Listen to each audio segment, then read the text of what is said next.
Good morning. Hello, everybody. How are you all? I hope you're all well. Must just be me here, I think. Let's try that again. Good morning, everybody. How are you? I hope you're all well.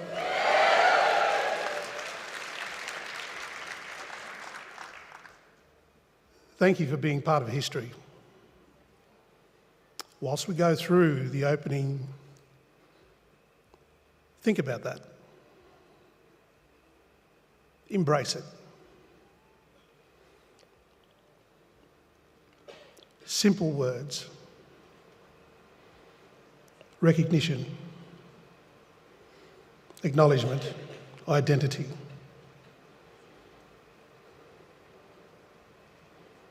Very simple. But challenging. My name is Edward Monet. I'm a Kairai Gudang Meriam man from Cape York, Torres Strait. Very proud, staunch Torres Strait and a Queenslander. Yes, the Torres Straits is in Queensland. Now you're listening. As always is the practice, we have emergency evacuations. We've got staff here at the Convention Centre at each of the exits. Should something arise, please follow the Convention Centre staff. They will usher you out. I'll stay on stage just to make sure, but if it's a proper thing, I'll be the first one out the door. This year, I'm very honoured and proud to be recognised and acknowledged with the King's Honours Award with an Order of Australia medal. Thank you.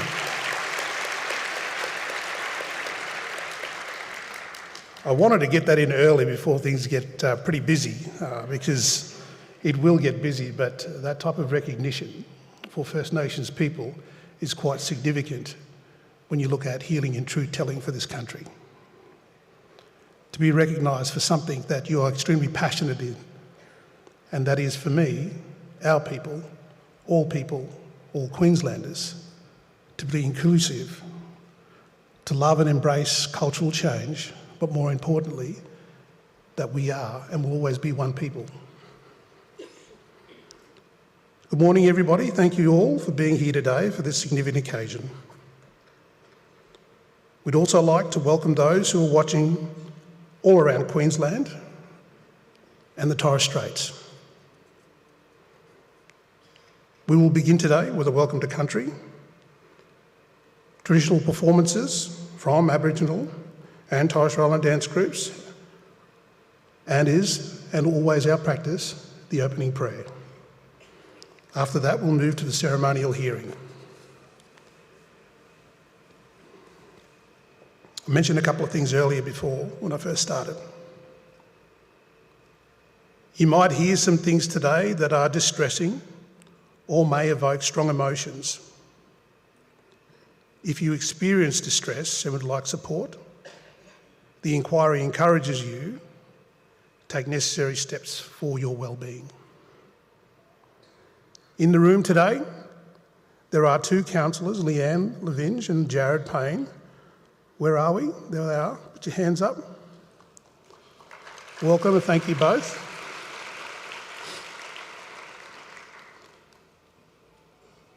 They're here to also assist you today.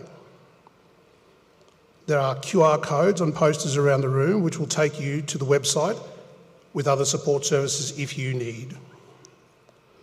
For those watching the live stream, check the caption for the details of these same support services. There are bathrooms outside in the foyer. Follow signage or ask Convention Centre staff for the directions if you need. In the event of an emergency, again, follow directions for the Convention Centre staff. Please feel free to take photos and videos throughout the event, but please make sure your phone is on silent. I would now like to invite Tani Deborah Sandy from the Yagara Yugara Aboriginal Corporation to do a welcome to country.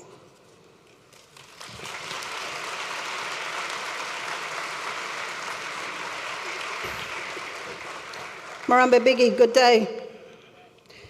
My name is Deborah Sandy. I'm daughter of Uncle Des, for those of you who know my dad. My mother and her tribal people from Mount Tamborine. Before I do a welcome and share a bit of history, I just want to read something out. It was written by a Bull Williams, somebody. And this is for our ancestors and for our people. And when there comes a time that we will always have a place in our hearts to forgive, and we will not put anyone in chains, and we will not force anyone to believe in religion. We will love with pure heart, thinking of all our ancestors who went through the injustices of racism, rejection, stigma, and racial segregation. Can we have a minute's silence, please, for all of those who we've lost along the way and for our ancestors?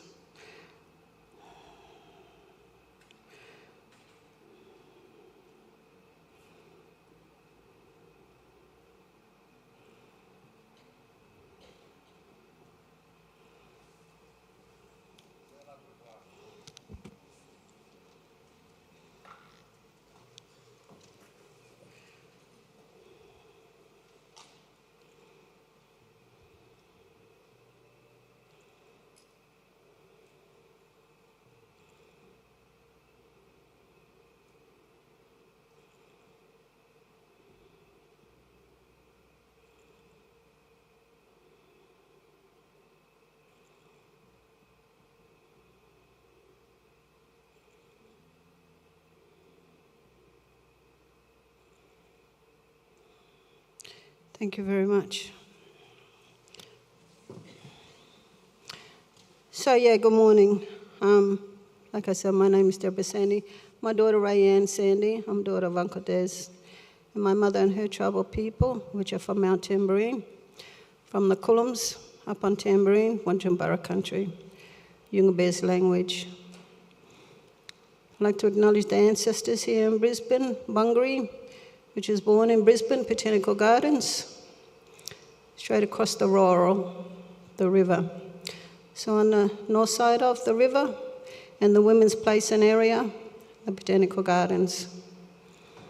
I'm from the Chepara people of the north side of Brisbane, Yagara language. On the south side of Brisbane, I'm from the Yorongapan tribal group. South side is what we call Yoronga country. In Yagara language, Yoronga means sandy. So we just call this Sandy country, not just because my last name is Sandy, but Sandy is Yoronga in Yagara language. The ancestor for Southside, whom I'd like to acknowledge, is Billin. He was the regional head man for the Yorongapan tribal group of the Southside here. This here is also the women's area and the woman's place. And this is home and place of rats. And this is where the woman used to be with the children. And the women way back with the children would go out in the night and hunt and gather up krill with their clapsticks and their fire sticks, and they gather up baskets and sing the song, Krill, Krill, Budgery, Krill, Krill, Budgery, Krill, Krill, Budgery. That's more or less, come here, good little fellow, I want to eat you. Yeah? Consider that the Kentucky Fried Chicken back in the day. And the men's camp and the main men's camp, and that would be up at Bogga, or a place called what they call Bogga Road and Bogga.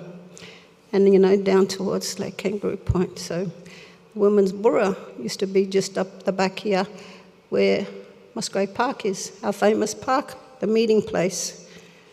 The small ring would be just up the road here. There's a place called Somerville House.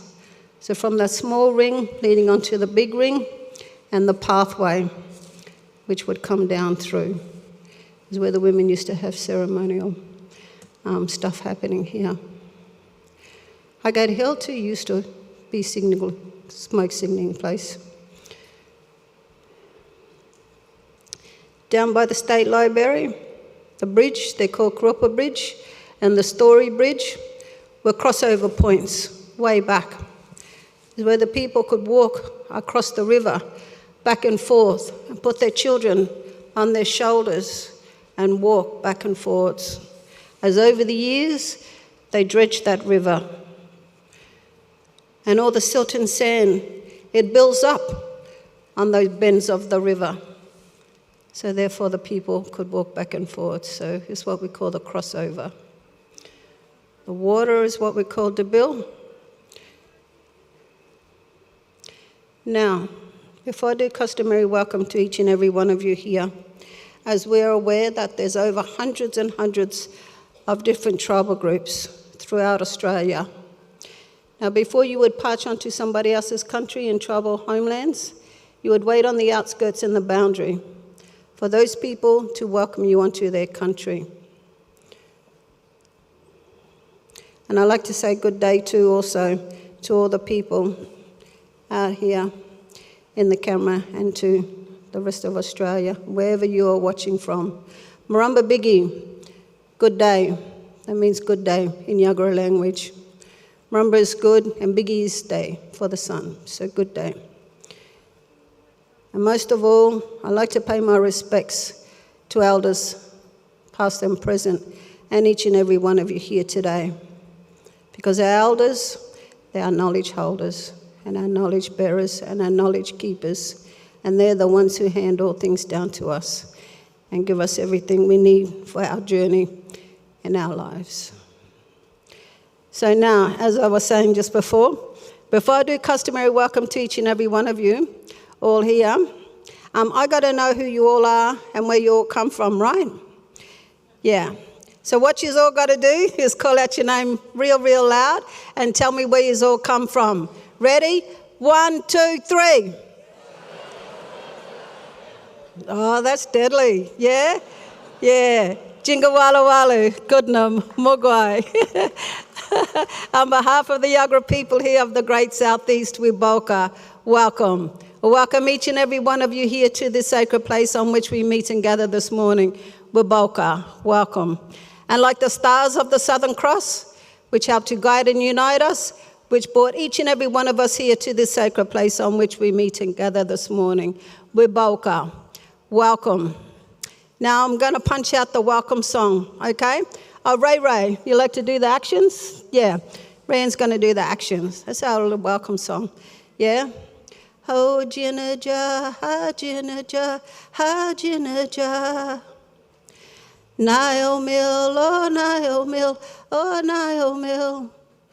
Marumba ha mugra, marumba ha mugra, marumba ha mugra. Now that welcome song here entails, in Yagara language, Jina and Jinang is your foot, yeah? And Mil is your eye. So while your fellas here come walk on country, may your eyes get to see the most beautiful things this country has to offer. And Mugra is our good thunder spirit, which get together, with the clouds and lightning, and then they conjure up that rain and brings down onto our Mother Earth to give us everything that we need to be sustainable in life, which is water, yeah? To take care of our Mother Earth, our insects, our animals, and most of all, for us. Thank you very much, everybody. Good day. And most of all, welcome to country. Yay! Baraki! Woo! Thanks, Arnie.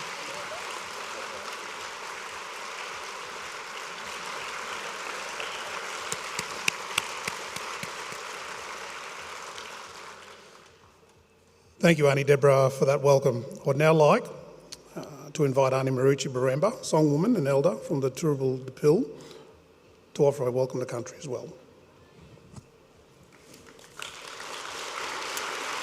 Aborigine must be free to control our destiny.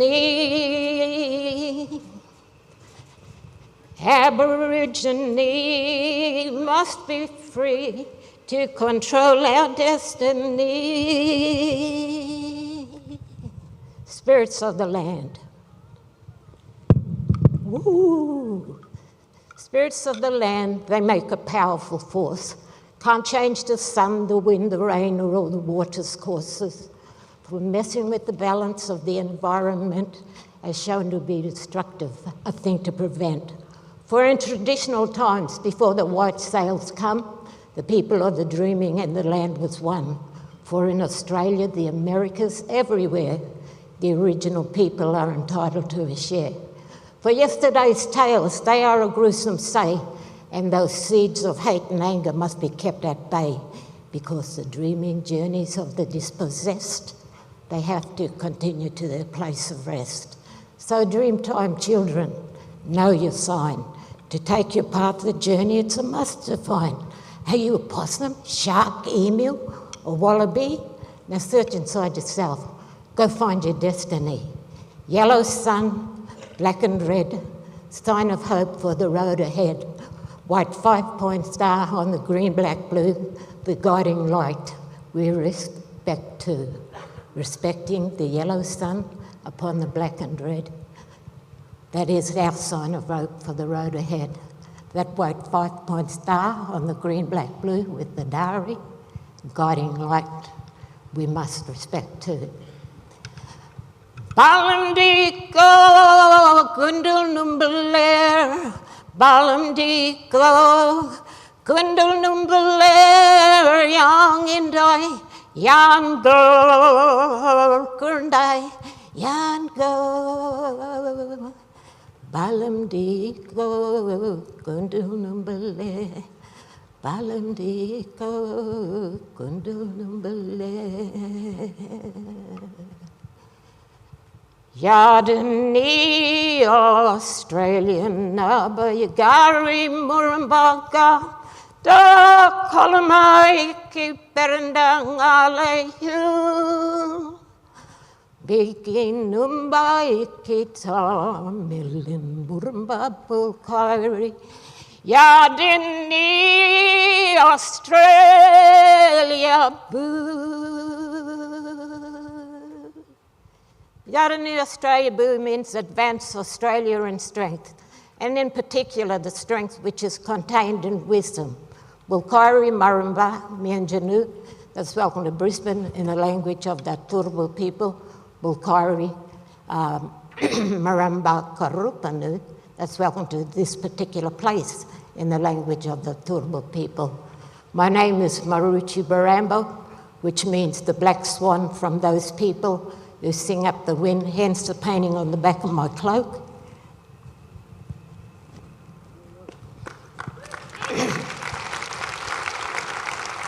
A little bit about the Turrbal people. We were actually documented as being extinct or on the verge of extinction way back in the early 1860s. And it's just been one small family that has survived the impact of European settlement upon our ancestral homelands. In saying that, though, we acknowledge we're a part of a much larger societal group which takes in all of the tribes of southeastern Queensland. Me, myself, I'm actually from Cherbourg, up near Kingaroy. In historical times, the Queensland governments had laws whereby all persons who were deemed to be Aborigines were rounded up and either placed on a government reserve or church missions. Not all persons of Aboriginal genetics were taken away. It was the ones who lived habitual Aboriginal lifestyles. We were subject to the Aborigines Protection Act, which later became the Aborigines Preservation and Protection Act. Under that act, we were, from my own personal experience, encouraged to still participate in cultural activities. I don't think I know of any mission around that I've travelled around Australia that have boomerang factories and things like that. We were always encouraged to do Aboriginal dance. I think the Gazette, which is connected to the Statute of the Day, allows for us to have corroborees whenever we want to, but you had to get the permission from the minister, the superintendent of the reserve. But those corroborees, you were allowed to do them up until midnight. So personally, I believe culture stayed alive on the missions and reserves here in Queensland, because all of those generally who weren't locked up on reserves that were exempted Aborigines, I'd say at least 90% of them, whereby they would have had to sign away their Aboriginality so they can get those exemption certificates and deny their own Aboriginal. They'd used a prerequisite for that was you had to be a half-blood or a half-caste.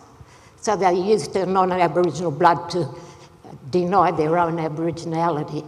And, you know, if you're looking for people who continued their laws and customs, it's those who were locked on reserves.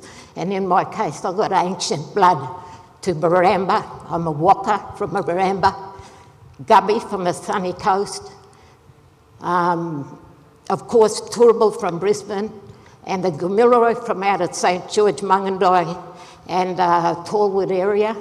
That is my mother's people. My father is Birrigubba and Gungaloo. My father was actually a black tracker working for the Queensland government. He was seconded down to Victoria in the 1940s. They used to, Queensland government seconded its Aboriginal black trackers to other states. It's all in the government records. So I believe culture stayed alive. We were encouraged to keep our culture alive. We were the exhibit reserve for the Queensland government. Whenever they had internationals, I remember them coming to Cherbourg. I'm a dormitory girl. I seen the American Indians coming with all their lovely, beautiful clothes. I was just blown away. You know, things like that, looking at that now. But that's just a little bit about me and reflecting on our history. Also, why I slipped the anthem into my Welcome to Country, it's to reciprocate the acknowledgement that is afforded to us as traditional owners. And it's my way of acknowledging that I see you in this space at the moment. From a personal point of view, I also put it in there to acknowledge my own new world Australian identity as distinct from my ancient Australian identity, which are all of those tribes I rattled off before. My new world Australian identity, I'll be very quick on it. African American Australian, which has its origin at the Eureka Stockade, so I'm African American Australian descent. British Australian descent, both my grandmothers are offsprings of early pastoralists, one from out St. George, the other from Claremont area, and Ceylonese South Indian Australian descent. That's just reflecting on that. I acknowledge my New World Australian identity as well as my ancient Australian identity. Yeah, that's mainly it. So when we do a Welcome to Country, that is done as blessing of the gathering in a song. And I shall do that now, but would like to extend appreciation of the Turrbal people to the organisers of this event for having us here. And I've got my sister here. We've been like this since we were 5 years old. Mission blackfellas never exempted because there were some of us on those reserves that did not want to give up our Aboriginality just to be accepted within white society. We were proud of it. And even in, you know, so I better get off my little soapbox now. I shall now sing the blessing of the gathering, which is the way we did the Welcome to Country. Yawa. What am I yan man queen, you know? Milyala bedke birpe, yala kiri, yala yonga, yala wian, yala dunk. In the nataka, nambali kurumba, ka Turrbal Jagan. I am from the Dungibara, the river people. Dungi means river, Bara means people. I hate mob, because I belong to a people. My mother's father's people are from the Brisbane River, which we call Megenji, and our sacred waterhole is called Maiwa. Everybody got it all mixed up. Nia Yari Giyam. If you think we didn't learn language, what was song and dance in our communities then? I listened to every song my grandfathers sang and every song and movements that they made while I was growing up, even to Torres Strait. I can sing all those songs. Penancore, Penanikamali. Okay? I can sing Gari Nina. Nina, not Inda. Nina means to sit or live. I can sing many songs, but you know, our song is to tell the truth. Yari Giyam. Biningi Ni. Will you listen to our truth? Hey? Giyam, our language that we speak. Ni Yari, speak. Biningi, listening to our truth. Where you think this truth is going to lead us. Hey? And what is treaty? Tricks. And what is act? Lies. Thank you.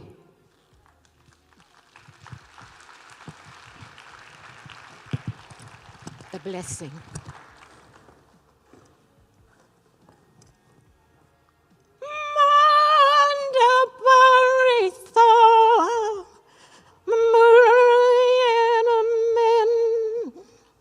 Manda Barisa, Muriana Men, Manda Barisa, Muriana Men, Manda Barisa, Muriana Men, Bisval Gloria Thai. Gabakari Buja Manda Barisa Muriana Men Manda Barisa Muriana Men Ado Payava Yin Yunganala Manda Barisa Muriana Men Karinina Nami Chuchamobironu Karinina Nami Karinina Nami Chuchamobironu Karinina Nami Thank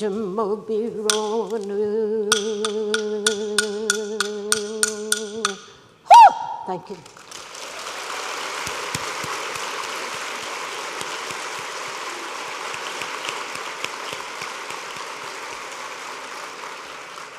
Thank you very much, Annie Marucci, greatly appreciated. I'd now like to welcome on stage Pastor Albert Bowie. Pastor Albert Bowie will now come, as is part of our customary process, with the opening prayer.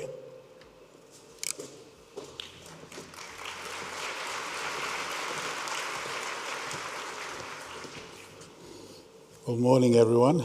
And I got this part to be able to share together. Thank you again for the welcome from the TOs and seeing some of the faces in the crowds. That, to tell the truth, I actually, up until 9:15 this morning, I thought I was only coming to do a prayer for a room full of people. And then I got here and realised, hey, look out. Meeting people from out of town, locally, and faces we haven't seen for a while, and people that are travelled from up north from the Torres Straits. And I was thinking, okay, what did we accept here? I'll talk to Talitha later. So now that I know that even that this what we're doing this morning is going out to live stream too, this is not for our mob. I'm speaking directly and only to you at this point. When I mentioned my name's Albert Bowie and that I'm from the area of Badu, Mabiog, Pulu, and from the eastern island of the Torres Straits is Arab in Torres Strait Islands, Mamba people in North Queensland and Tanna, and Lifu Islands in the South Pacifics. Now, I did that for this reason, to not offend and protect myself, because now that I know they're live streaming, if I say one tribe, they're going to say, why didn't you mention this tribe? So that's just to keep myself out of trouble before we go into prayer. Don't want to be offending anybody. So I was just thinking, when I was looking at this morning's part to do, and I'm only using them as starting points. Don't go away or try to catch me later and say there's more people than that in Queensland, okay? For Aboriginal and Torres Strait Island people, I'm just saying as a starting point, and I know it's changing constantly because my last grandson was born on the 24th of August of this year. So I know it's changing and growing all the time.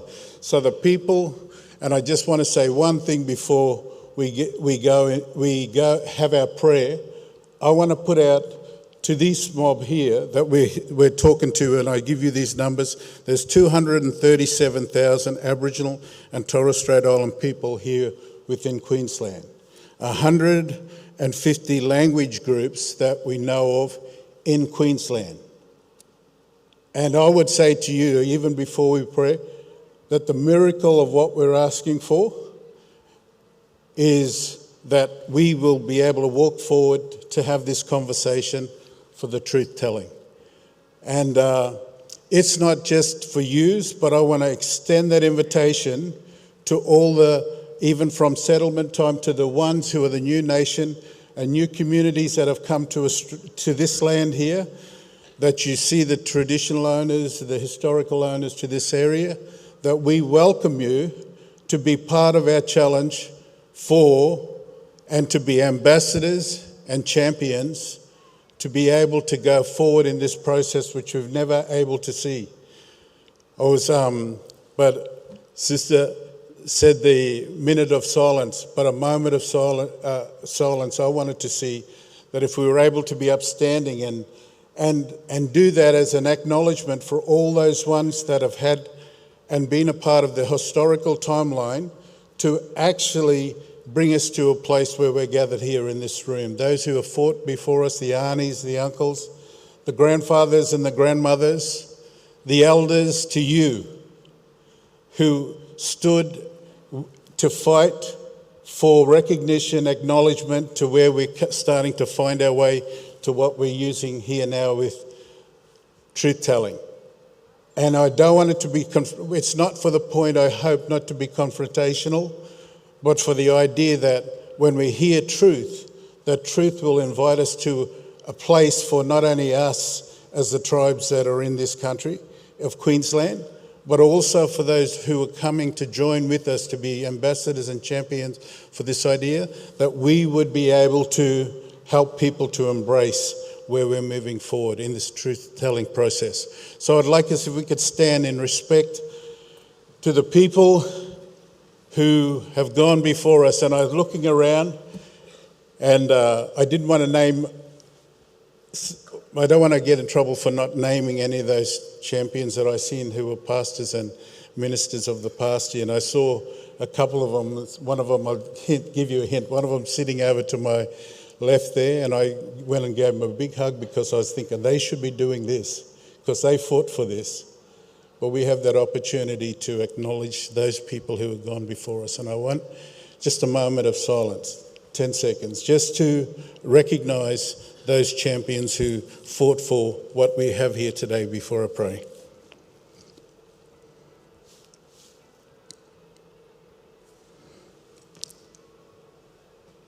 Heavenly Father, we just thank you for this time, and we just pray that even as we launch into this step and process of truth-telling for the state of Queensland, Father, we just pray that even as we're seeing, it won't be embraced as something for confrontation, but for an opportunity to begin to embrace and continue the healing of the soul for our state of Queensland. Father, we pray that even as we go through this time, that you will lead and guide and protect, even as you are the champion shepherd of the soul, the champion protector and feeder even as we go about our daily business. Father, we just pray that you would begin to guide us and show us where to and how to, and to begin us to establish the DNA of this state of Queensland with all our nations that are here and known in this society. Father, we just thank you and we just pray your blessing on each and every one of those who will take part, from the head right through to the volunteers in the background. Father, we just pray and thank you for them. We ask in Jesus' name. Amen.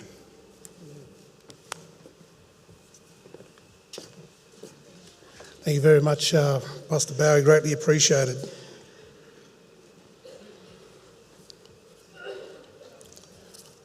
I'll ask now for the Wagga Dance Group to come forward. Whilst they are setting up, let me just set the scene, if I may, ladies and gentlemen. Now that we've had our welcome to country, now that we've had our opening prayer, this now sets the foundation of us to enter into a conversation, and that conversation is to address and to acknowledge the voices of our First Nations people who are no longer with us. Within these four walls, you have a comfortability to be safe. You have an openness to recognise and acknowledge what we are about to embark on. I am a Mabo. The last time this state had something as significant as that is this moment in time. Ladies and gentlemen, you are part of something historic. I'm going off script because I'm speaking from the heart, and I believe that that is exactly what we as First Nations people do, because I am guided by the ancestral spirits who are with me right now. If you cannot feel what is in this room, and I'm looking to every single one of you, if you cannot hear and sense, excuse me if this word is not a proper word, real ability, then there is something wrong in the foundations. These pillars are set for a specific reason, and you are here for this reason. Ladies and gentlemen, I now welcome the Wagga Aboriginal Torres Strait Islander Dance Group. Come, Bigaso, thank you.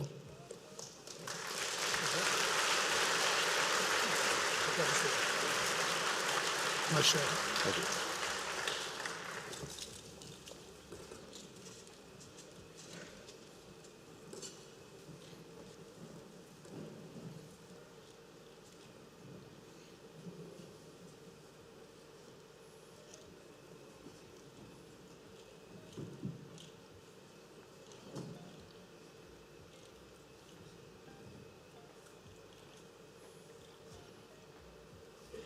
Kapo Bothainga means good morning. Selnapa, welcome. On behalf of our performances, firstly I would like to respectfully acknowledge the traditional custodians, the Turrbal and Yagara people on the land which this event is taking place. Also giving recognitions to the elders from the past who have paved the way for our present and future leaders. I'd like to extend my respects to the Aboriginal and Torres Strait people present this evening. Our performances, descendants from St. Paul Village on Moore Island in the near western group of Torres Strait. The traditional name of the village is Wug. Our culture is still practicing and maintained on mainland Australia and handed down to the generations to generations. Our aim is not only to preserve our culture, but to show the beauty of this community. Ladies and gentlemen, please make welcome Wagga Torres Strait Island Dance Company of Brisbane.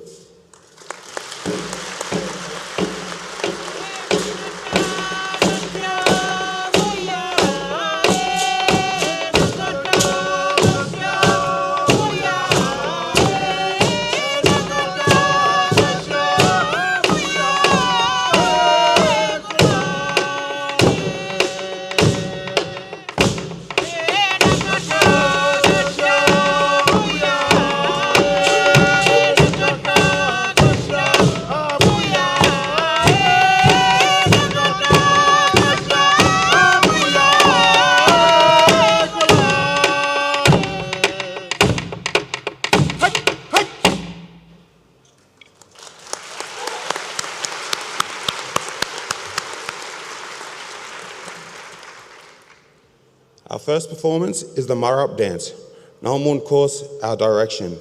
The course is outside Booby Island in the Gulf of Carpentaria that navigated right through the centre of Albatross Bay and felt isolated with their boat, Grafton, being the only one at sea. The clicking of bamboo in the dance mimics the sound of thunder rolling and the boat Grafton continuing its course.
Our last performance, the Star Dance, Ditu Sagul. This dance and song hold significant meanings to us as the forefathers navigated vast waters using the stars as their compass, the stars guiding their journey safely to the destination. In this dance, the moving of the clouds and flashing of the lightning represents the rapid opening and closing of the stars in the dance.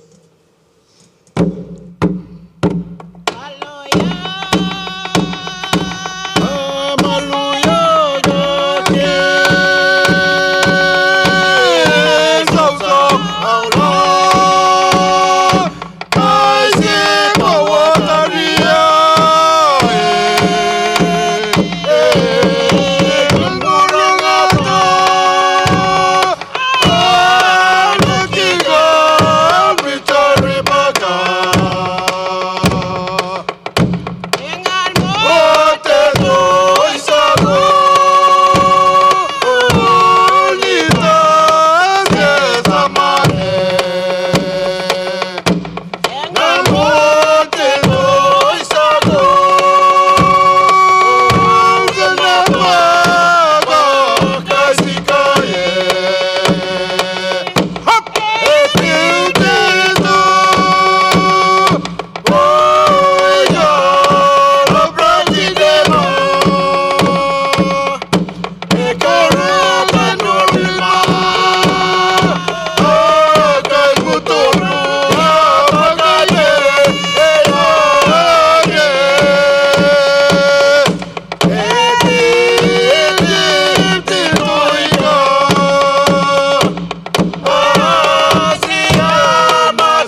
On behalf of Wagga Torres Strait Island Dance Company of Brisbane, we trust that you enjoyed a small part of the Torres Strait Island in letting us share our songs and dances with you. Essel.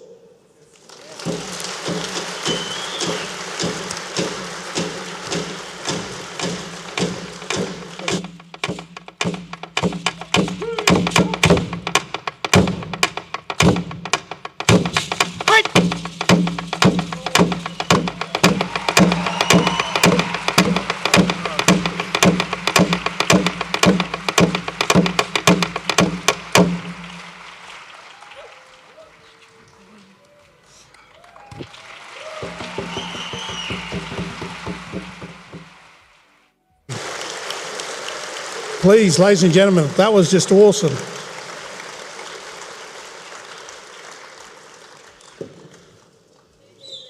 You too, brother, you're deadly.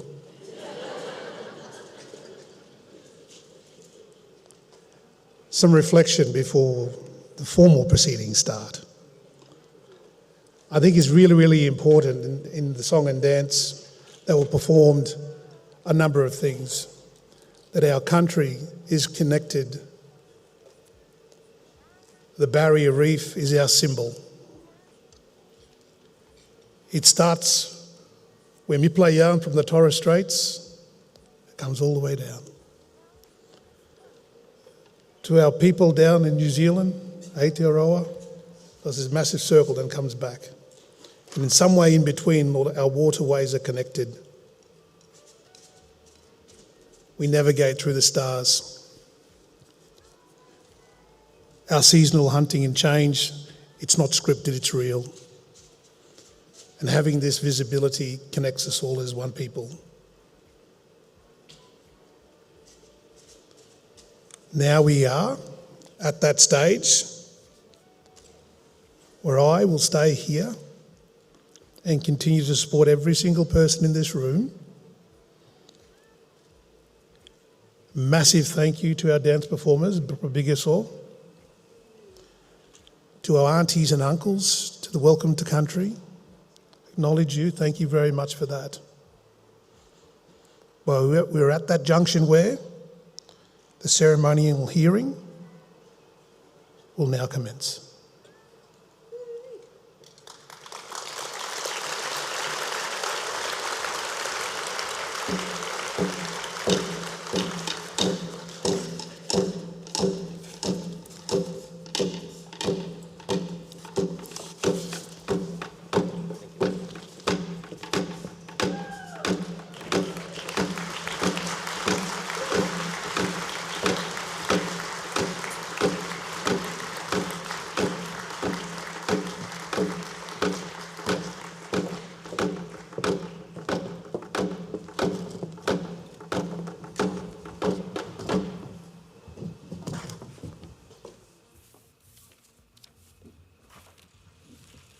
Welcome.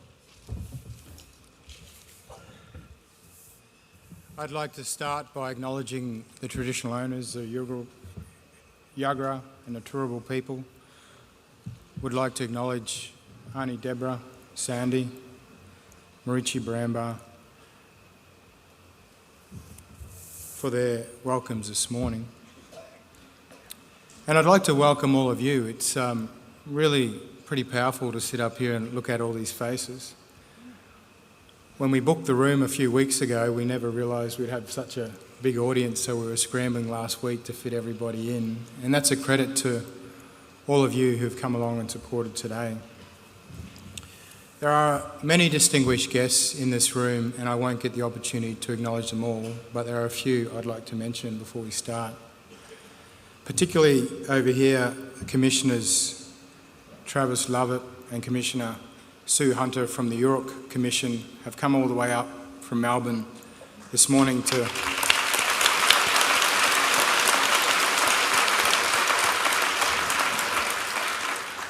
that show of solidarity is really well appreciated. And I should also acknowledge in that same vein Tony McAvoy, who's counsel assisting in the York Commission in Victoria, is also here.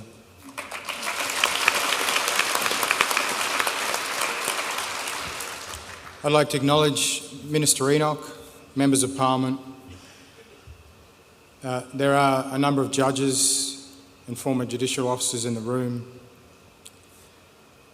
Commissioner Golchevsky from the Queensland Police Service, Kevin Smith as the President of the National Native Title Tribunal, councillors from Brisbane City Council, Commissioner Kingham from the Queensland Law Reform Commission, and I even saw Magistrate Sarah, one of Queensland's first Indigenous magistrates. I acknowledge you and your leadership.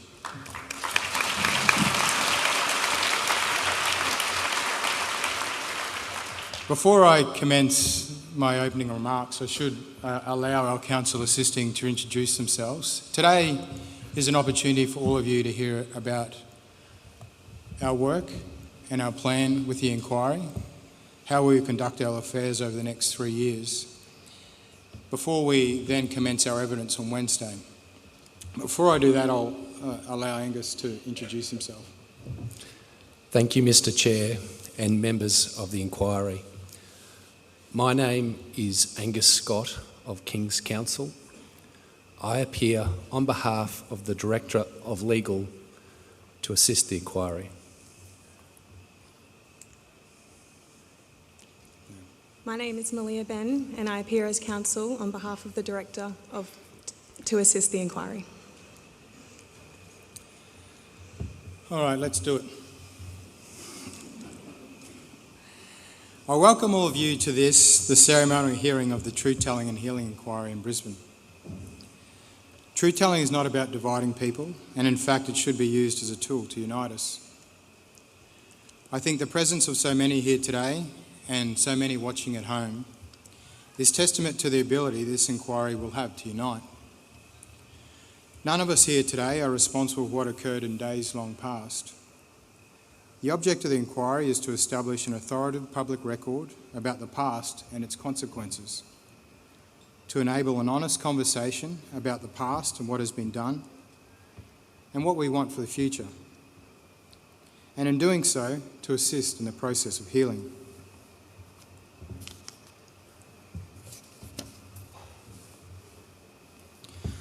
I want to extend my respect to all of you today, but with particular attention to our elders, and I can see many of them here sitting there. And I know we're very proud of where we've reached. Uncle Bob, Auntie Leslie, David Ragg, and many others in the room. This is acknowledgement of your efforts over many decades and those who have come before us. My name is Joshua Creamer. I'm a proud Wanyi Kalkadoon man with connections to northwest Queensland. I'm a barrister. I'm also a former commissioner of the Queensland Law Reform Commission, a former member of the Board of Legal Aid Queensland. I'm chair of the Bar Association of Queensland Indigenous Affairs Committee and chair of Griffith University Elders and First Peoples Knowledge Holders Advisory Board and a member of the Griffith University Council. And I now have the responsibility of being the chairperson of Truth Telling Healing Inquiry. I'm joined by my 4 distinguished members of both the legal and First Nations community. To my far right, member Ingram, who's a proud Wiradjuri and Filipino man from Parkes, New South Wales, and was the first Indigenous appointment as Judicial Registrar to the Federal Court of Australia, where he specialised in native title and has had a long career in native title, despite his young looks.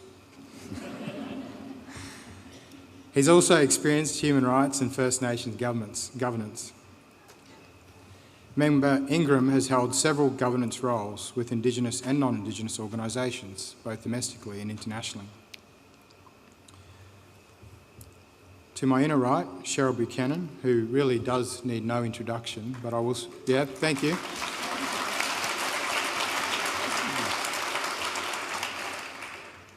I will say a few words though.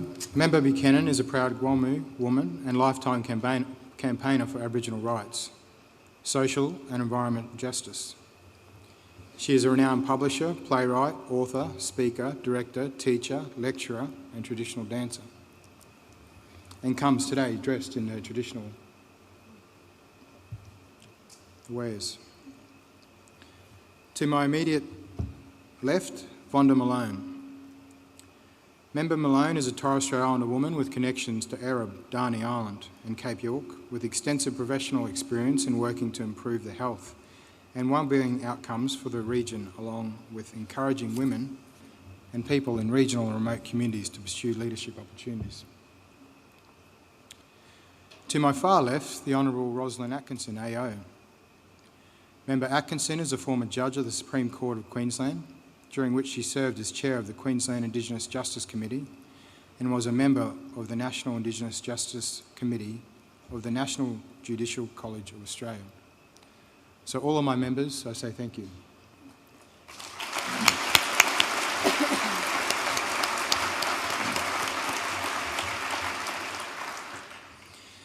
It is fitting that we are located in South Brisbane today and our proximity to Musgrave Park, which we've already heard a little bit about. Musgrave Park occupies a significant place in Indigenous history. It has been a meeting place for many generations. For more recent generations, it has become a centralised location for activism and resistance. During that time, Musgrave Park was labelled as Queensland's tent embassy, hosting a series of protests, most notably in the 1971 march by the Black Panther Party to central Brisbane. Musgrave Park is also now site to one of the largest gatherings nationally of Aboriginal and Torres Strait Islander people during its annual NAIDOC celebrations. Make no mistake that our opening here today is an historic moment in the history of this state. It rightly marks a turning point in the relations of Aboriginal peoples and Torres Strait Islander peoples, the Government of Queensland and the Queensland community more generally. The Path to Treaty Act, which establishes this inquiry, established the inquiry to be both independent of government and to be First Nations led. While Council Assisting will address in detail the Path to Treaty Act and the inquiry's terms of reference, our responsibility during the 3-year term of the inquiry is to understand the impacts of colonisation on Aboriginal people and Torres Strait Islander people. In doing so, we must also ensure a deeper understanding of that history is shared among Queenslanders in an effort to foster reconciliation.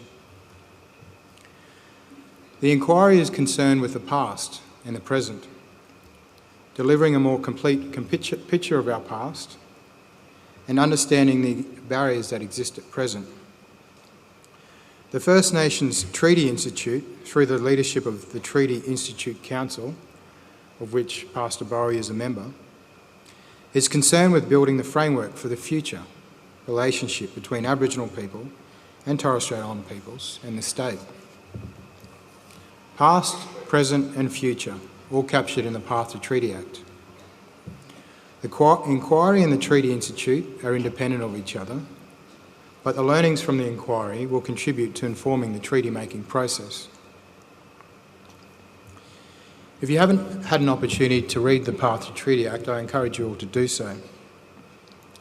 The preamble of the Act acknowledges that the colonisation of Queensland and the disposition of lands, seas, waters and air traditionally occupied and used by Aboriginal peoples and Torres Strait Islander peoples has had a devastating and ongoing impact on Aboriginal peoples and Torres Strait Islander peoples. The process of truth-telling will help inform the Queensland community generally and help heal the trauma suffered by Aboriginal peoples and Torres Strait Islander peoples as a result of colonisation. The preamble also says the process will inform future treaty negotiations between Aboriginal people, Torres Strait Islander peoples and the state. It will highlight the resilience, enduring culture, law and knowledge of Aboriginal peoples and Torres Strait Islander peoples, and demonstrate how these strengths are priceless assets for Queensland. But the Path to Treaty Act does not stand alone in its call for unity. The preamble of Queensland's Constitution records this: the people of Queensland, free and equal citizens of Australia, honour the Aboriginal peoples and the Torres Strait Islander peoples, the first Australians whose lands, winds and waters we all now share, and pay tribute to their unique values and their ancient enduring cultures, which deepen and enrich the life of our community, and acknowledge the achievements of our forebears, coming from many backgrounds who together faced and overcame adversity and injustice, and whose efforts bequeath to us and future generations a realistic opportunity to strive for social harmony. Now briefly turning to the history of Queensland. When the British arrived in 1788 and established a colony of New South Wales, it was justified on the basis of the international legal doctrine terra nullius, meaning land belonging to no one. There exists and still exists a common misconception that the doctrine meant we as Aboriginal peoples and our Torres Strait Islander neighbours did not exist. The reality, of course, as we know, was much different. What terra nullius meant in this country and in this state was that we were considered so low on the social scale, uncivilised barbarians, we could hold rights in land. In the Mabo No. 2 case, the High Court noted, as the Indigenous inhabitants of a settled colony were regarded as low in the scale of social organisation, they in their occupancy of colonial land were ignored. The state of Australian Aborigines was thought barbarous and so entirely destitute of the rudest forms of civil polity that their claims, whether as sovereigns or proprietors of the soil, have been utterly disregarded. While the description of Aboriginal people and Torres Strait Islander people as barbarians and savages might sound perverse, it is important to appreciate that the concept underpinned our laws in relation to land in Queensland until the 1990s. It was only when the Mabo decision overturned the doctrine of terra nullius in 1993 and the High Court found the theory that Indigenous inhabitants of a settled colony had no proprietary interest in the land, thus depended on a discriminatory denigration of Indigenous inhabitants, was false, in fact, and utterly unacceptable in our society. Thus, the Mabo decision overturned the long-held principle that we were uncivilised barbarians and savages. While that notion lingered in legal doctrine a century longer than it should have, those legal concepts affected the perceptions held by parts of the broader community and contributed to how Aboriginal people and Torres Strait Islander people were treated in society. In bringing their case to the High Court, Eddie Corky Mabo, Reverend David Passy, Sam Passy, James Rice and Miriam woman Salua Mapo Sully overturned an important legal myth. The Mabo decision is one of the many examples that demonstrate the long and active campaign by Aboriginal peoples and Torres Strait Islander peoples to assert the recognition of their existence and assert a claim for rights and the recognition of their rights. That resistance can be traced back to the earliest days of colonisation. After the murder of some 60 Aboriginal people on Kilcoy Station, an intertribal confederation organised a sustained resistance, now known as the Battle of One Tree Hill, led by Aboriginal warrior Muntugra. My own people, the Kalkadoon people, Kalkatunga people, are renowned for their decade of resistance, which culminated in the final stand at an area that later became known as Battle Mountain. Beyond the early frontier violence, the resistance continued through other forms of protests. In 1936, around 70% of Aboriginal Torres Strait Islander workers working on fishing and pearling boats went on strike to protest the constraints of the Aboriginal Protection Act. The maritime strike led to the establishment of the Torres Strait Islanders Act in 1939, which for the first time distinguished Torres Strait Islanders from Aboriginal people in law. On Palm Island in 1957, a strike by a group of 7 men, Albie Guy, William Thaiday, Eric Lambana, Sonny Sibley, Bill Congu, George Watson and Gordon Tapau, brought attention to the extreme conditions they lived under. That same year, inmates of Yarrabah Mission carried out a strike to challenge the superintendent's rule and to protest the living and working conditions they endured. The effort resulted in hundreds of inmates being granted exemptions from the Protection Act and so freedom from the mission.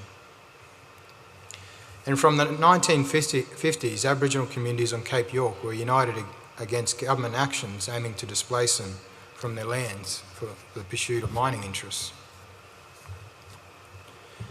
In a decade before the Mabo decision in 1982, John Kawada was successful in establishing that the Queensland government's refusal at the time to sell land to Aboriginal people was discriminatory. And in Queensland, we've seen cases such as Baird and Bligh which brought claims for underpayment of wages on missions. We've had our Aboriginal and Torres Strait Islander champions too. During World War II, Torres Strait Islander men formed the first and only Indigenous battalion in Australia's history. 880 men volunteered. Only 10 men of eligible age who lived on the outer islands could not enlist. It was the highest rate of enlistment per population anywhere in the Commonwealth. Decades later, in 1968, men from the Torres Straits working in the Pilbara broke the record for laying the greatest length of track in a single day. I think that record still stands. You may have crossed the river today by the Neville Bonner Bridge. Mr. Bonner grew up on Palm Island against the backdrop of those same conditions which led to the 1957 strike. His achievement as the first Aboriginal person in federal parliament in 1971 is a remarkable feat. Joan Patricia Hendricks, a Ngugi elder of Quandamooka people, was an advocate for Indigenous rights. Her mother was among the first Aboriginal groups forcibly relocated to a Queensland mission on Stradbroke Island. But Auntie Joan rose to represent Indigenous people internationally at UN forums and began her PhD in theology at the age of 68. And Patricia O'Shane, from Mossman in North Queensland, one of the first female certified Aboriginal teachers in Queensland, and the first Aboriginal person to graduate in law. In 1976, Miss O'Shane became the first Aboriginal female barrister. And in 1986, she became one of the first Aboriginal magistrates, or the first in New South Wales. Her achievement as the first female Aboriginal barrister is significant. And despite the fact that a number have done the course since, even today, only 40 years later in Queensland, we have only 2 practising Aboriginal female barristers at the private bar. Malia Ben, here today as counsel assisting, is one of those. And Avelina Tarago, watching at home, is the other. We have seen success on the sporting fields too, with the likes of Kathy Freeman, Lionel Morgan, who's the first of the first, and Lloyd Mullinjawaka McDermott, whose prowess on the sporting field was only matched by his dedication to supporting the next generation and his career as the country's first male Aboriginal barrister. And Oodgeroo Noonuccal, born in 1920, the leading political advocate, poet, writer, artist and educator. Oodgeroo grew up on North Stradbroke Island and led a lifelong commitment to advancing civil rights for her people. As I was preparing my opening, I reflected on some of Oodgeroo's remarks and her poem in particular, Son of Mine, which speaks to the spirit of truth-telling and healing. And I'll just read you the last 2 verses of that poem. I could tell you of heartbreak, hatred blind. I could tell you of crimes that shame mankind, of brutal wrongs and deeds maligned, of rape and murder, son of mine. But I'll tell you too, instead of brave and fine, when lives of black and white entwine, and men in brotherhood combine, this would I tell you, son of mine.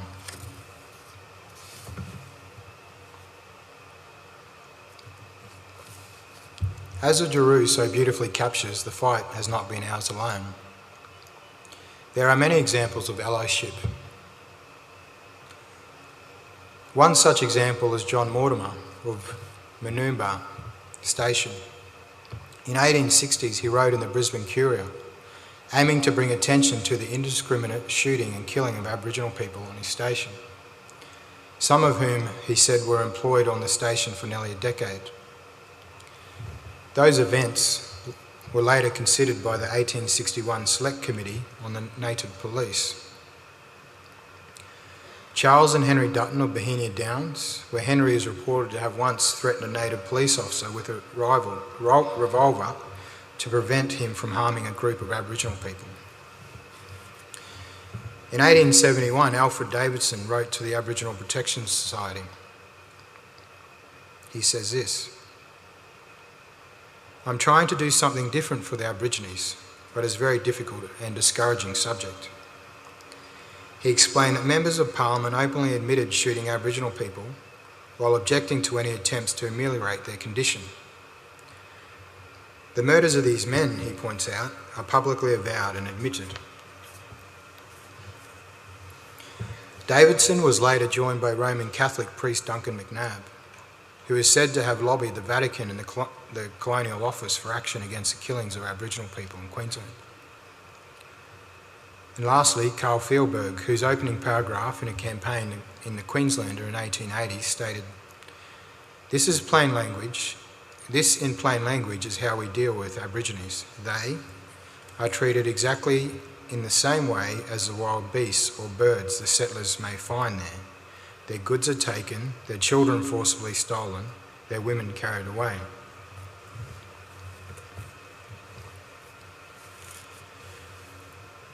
It is important that this inquiry be held now, and in many ways should have been held much earlier. The same reasons proffered in support of the Path to Treaty Act, and I want to acknowledge Katie Kiss here in front of that and her role in the process, and the establishment of this inquiry during the Act's passing last year still ring true today. The importance of an accurate historical record, increasing the public's awareness of our history, understanding the effects of both intergenerational and direct trauma, and to improve on measures to close the gap in education, housing, health, employment and incarceration. For all of us, there is an importance in starting with our elders. Each year we lose many of our elders who have lived under those regimes which we are now tasked with investigating. 50 years ago, the inquiry could have heard from people who bear witness to the events in the late 1800s. 20 years ago, an inquiry could have interviewed witnesses like my grandfather, who were born in the early 1900s. Today, the direct evidence of witnesses will stretch back to the mid-50s and 40s. Tomorrow, those memories and that direct evidence will be imperative in formulating our findings, will be lost to the sands of time. My emphasis here on evidence is because this inquiry and our findings must be based on evidence. But our work will not be based on oral testimony alone. Our work has already indicated that Queensland State Archives hold over 200,000 items. Each item can range from being one page to hundreds of or even thousands of pages, and 4,000 physical artefacts that may be relevant to the inquiry's terms of reference. This does not include records held in other government departments, in other memory institutions such as the State Library or the Queensland Museum, universities, historical societies and other institutions, and of course the personal records too, held by those in homes all around Queensland. Our terms of reference mandates that we must adhere to 4 pillars. We must be culturally informed, we must be trauma aware and healing informed, and we must ensure free, prior and informed consent to those who wish to engage with the inquiry. And we must ensure data sovereignty is protected. Much of our work since 1 July has been about building a strong foundation on these principles. During this establishment phase, the inquiry has developed its policies and procedures, facilitated culturally safe and trauma-informed training to its staff and members, published our website, undertaken consultation in compliance with our terms of reference, established a team of staff and engaged barristers who are our team of counsel assisting. They will help the inquiry carry out its work. Our 3-year plan will see us concentrate on 3 phases of work. During phase 1, we will travel across the state to focus on the evidence of those with lived experience. There's a focus on our elders, but I encourage all Queenslanders to come forward. There is no desire here to adopt the failings of the past and confine the inquiry to a single version of history. Later this year, the inquiry will commence accepting submissions. In the second phase of our work, we will turn to the role of government and non-government organisations and faith-based organisations, and we have already started that process. Lastly, our third phase of work will see the compilation of our learnings, our recommendations into a final report. Our terms of reference are clear: to strengthen the relationship between non-Indigenous people and Aboriginal peoples and Torres Strait Islander peoples, to foster reconciliation and a deeper respect for Aboriginal and Torres Strait Islander culture, history and experience that transcends generations. It's a simple yet clear message of the important role truth-telling can play in healing and empowering Aboriginal and Torres Strait Islanders, and bringing together all Queensland on a path to foster reconciliation. The topics I've discussed here today will make some of us feel uncomfortable, and no doubt going forward this inquiry will reveal many uncomfortable truths which form part of our history. But there's the stories of resistance, resilience and allyship too, which we will also celebrate and which we know will endure. You may have seen on the website and the signage here today the inquiry's artwork, which unites Torres Strait Islander artwork with Aboriginal symbolism. The Nautilus shell has cultural significance in healing and truth-telling. It is a symbol of ceremonial trade and also embodies the relationship between Aboriginal peoples and Torres Strait Islander peoples to their sea country in far north Queensland. On a deeper level, the Nautilus shell represents growth and progress, and more specifically holds strong healing powers during times of importance, ceremony and traditional places in healing. I encourage all Queenslanders to participate in the work of the inquiry, whether that is through providing submissions as an individual or family, or as a representative from an organisation. Give evidence in a truth-telling session or a truth-telling hearing. And for those sitting on the sidelines, I ask you to be curious about our work, to listen, learn and share the knowledge that you'll gain from this process. I lastly want to acknowledge the inquiry team, our hard-working group of dedicated people who are determined to ensure the work of the inquiry is completed to the highest standards. For their contribution to date and going forward, I say thank you. I will now ask Councillor Sisting to address key aspects of the legal framework of the inquiry, our terms of reference and how all Queenslanders are able to contribute to the inquiry's work. Thank you.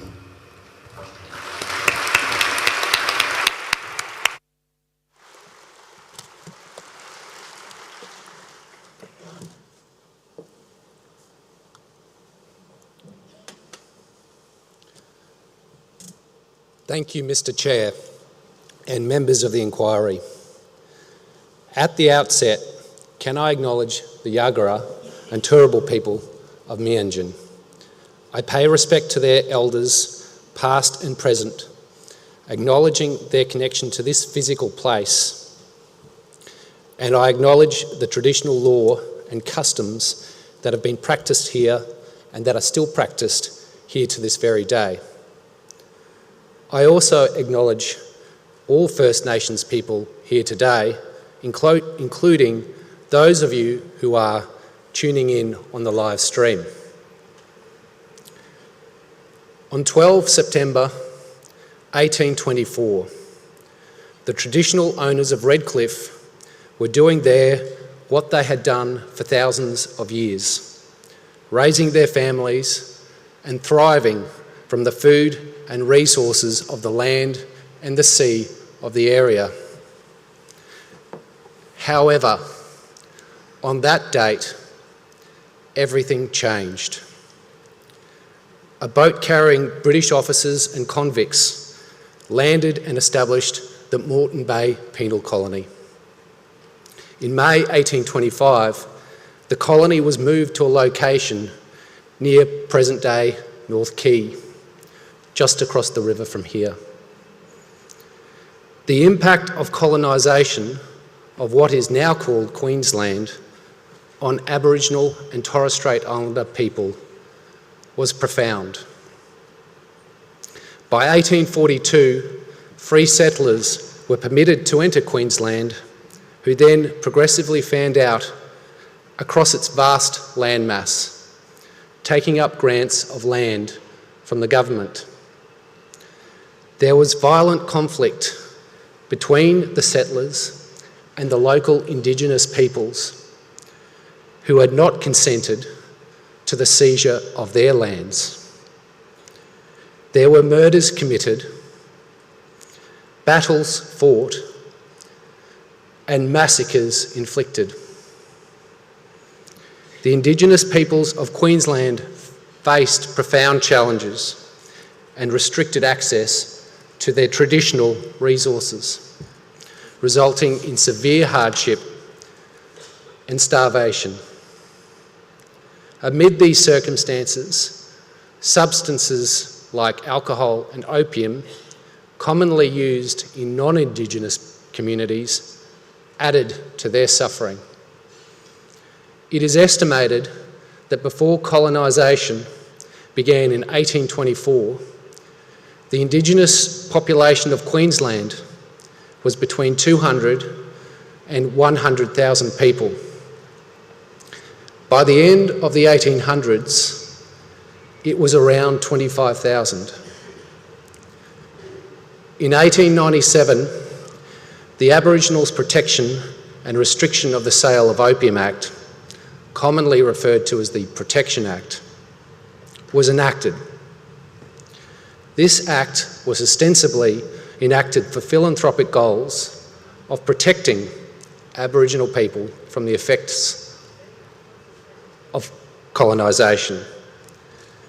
However, the means by which these goals were pursued were abhorrent. Aboriginal people fell under the control of the protectors, who were commissioners of police. They were moved without their consent away from their traditional lands to reserves specifically established for that purpose. There, they were described as inmates, where their lives were subjected to the most extraordinary controls. They could be forcibly imprisoned for mundane things and acts of resistance and survival. Women required written authorisation of the protector before they could marry. They required permits to work, which could only be issued for 12 months at a time. If they ever received money, they only received a small amount of their wages as pocket money, with the balance paid to an account administered by the protector, who also had the right to manage their property. Proceeds of the estates of deceased Aboriginal people were paid into the account administered by the protector.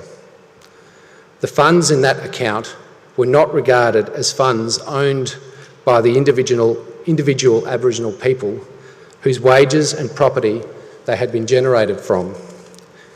They were instead used to fund the development of the protection regime under the Act to which those Aboriginal people were subject. Initially, Torres Strait Islander people were not subject to the Protection Act. However, progressively, they were subjected to the fullness of the provisions of the Act in the way that Aboriginal people had been on the mainland. Even before the Protection Act, missions were established by church groups in various parts of Queensland. However, once the Protection Act was enacted, missions became a part of the system implemented by that Act. Like the government reserves, people could be forcibly relocated to missions. The object of the missions was to house people, convert them to Christianity, and prepare them for menial work. Missionaries became superintendents under the Protection Act. From the 1930s until the early 1970s, a policy of assimilation was progressively adopted by the various governments of the Australian Federation. The object of the policy was to assimilate Aboriginal and Torres Strait Islander peoples to the general community. Its implementation in Queensland involved the closure of smaller reserves and people being forced to either move to the larger reserves or to regional centres and towns for work. Many who moved to towns found it difficult to get employment because of the effects of racism and ended up living in poverty on the fringes of town. Much control was still exerted over their lives. For example, permission was required before they could marry, and regulations passed in 1966 included powers to detain them in dormitories for such offences as immorality, breaching discipline, escaping a reserve, or failing to carry out hygiene instructions. In 1971, new legislation was passed in response to growing pressure to remove the oppressive elements of the regime. However, even that legislation gave the government veto powers over Aboriginal and Torres Strait Islander people's finances and continued a permit system that restricted their freedom of movement. Wages paid by the government to Aboriginal and Torres Strait Islander peoples were below award rates. The Queensland Government continued paying wages below award levels, contrary to its own legal advice, until 1986. There is unquestionably a relationship between these historic events and the present day. Today's Aboriginal people and Torres Strait Islander people are descendants of people who were systematically deprived of rights of self-determination, separated from their families, dispossessed of their traditional lands, and the capacity to generate wealth for themselves and pass that wealth on to their children. They are the heirs of those whose sources of self-esteem, respect, and identity were taken away. The effects of this legacy can be seen in the statistics of this state and this country. According to figures supplied to this inquiry by the Queensland Department of Justice and Attorney General, Aboriginal and Torres Strait Islander peoples comprise 37% of all adult prisoners in Queensland and 69% of all young people in detention. This is despite the fact that Aboriginal and Torres Strait Islander peoples only represent 4.6% of the Queensland population. Other publicly available statistics indicate that Aboriginal and Torres Strait Islander people have on average lower life expectancies, lower incomes and employment rates, and worse health and education outcomes than non-Indigenous people. These statistics cannot be explained if the laws and practices of the past are ignored. It is against this background that the Truth-Telling and Healing Inquiry was established by an Act of the Queensland Parliament in 2023. The Path to Treaty Act has two main purposes. First, to establish the First Nations Treaty Institute to support, develop and provide a framework for Aboriginal peoples, the Torres Strait Islander peoples and the state to enter treaty negotiations. And secondly, working in parallel to the Treaty Institute, the Act also establishes this independent truth-telling and healing inquiry to seek evidence, facts and information and report on the impacts of colonisation on Aboriginal peoples, Torres Strait Islander peoples and the history of Queensland. The inquiry consists of 5 members. The chairperson, Mr. Joshua Kramer, is responsible for the day-to-day management of the inquiry's functions, including ensuring the effective and efficient administration and operation of the inquiry.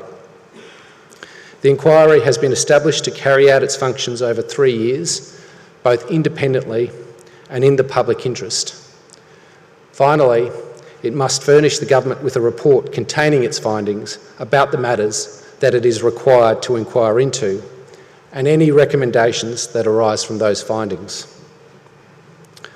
The inquiry has been given terms of reference that require it to inquire into, document and conduct research into the experience of and effect on Aboriginal people and Torres Strait Islander people of the conduct of colonial and state governments and the role played by non-government and faith-based organisations in relation to that conduct. The terms of reference will be addressed by my colleague, Ms Ben, shortly. This process is fundamentally different to a Royal Commission or a court process. The inquiry is not bound by the rules of evidence. There is no prosecutor or accused or plaintiff or defendant. It has no power to impose any sanction on any person or any body. It does not have the ability to advocate on individual matters or award compensation. The inquiry is able to make findings on the basis of evidence that it receives, but it cannot make orders about compensation or reparations. They are the matters for the courts and Parliament to decide. Both the Act establishing the inquiry and its terms of reference make clear that the processes of the inquiry are designed to be non-adversarial. It must conduct its functions in a culturally appropriate way that recognises the stress and psychological trauma that may be experienced by a person giving evidence or making a submission. Its object, as the Chair has indicated, is to establish an authoritative public record about the past and its consequences, to enable an honest conversation about that past and what is to be done in the future, and in doing so, assist in the process of healing.